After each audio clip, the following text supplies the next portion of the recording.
maantana waxaan ka hadlayaa dad gaagaaban oo degan qaaradda Afrika dalka la yiraahdo Congo. laanta af Soomaaliga ee idaacadda BBC da ninka ugu gaaban waa Cusmaan Sugule. dhererkiisu waxa uu ka dheer yahay waliba 5 foot iyo 5 inch. Cusmaan inta badan ma jecla inaanu soo qaadno waxyaabo ku saabsan xagga miisaanka ama xagga dhererka. laakiin dhawaanta markii aanu sheegay inaan barnaamij ka samaynayo dad ka gaagaaban oo marka loo qiyaaso ay isku noqonayaan Cusmaan oo buur ah iyo iyaga oo bannaan ah, aad ayuu u istiraxay. waxaanu igu guubaabiyeyba barnaamijkaasi degdeg ah inaanu qabto.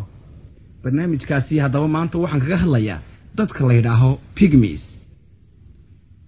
dadka la yiraahdo pygmies waxa ay degan yihiin kaymaha jiqda ah ee dalka Congo.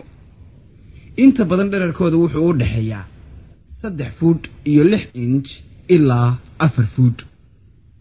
waxa weeye dad lugahoodu ay aad u gaagaaban yihiin, laakiin gacmahoodu aad moodo jirkooda inaan ay qiyaasnayn oo jilbaha ay u joogaan.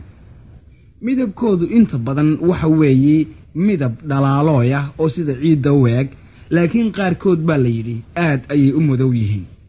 kuwaasi dambe iyaga waxa laga helaa kaynta dibaddeeda.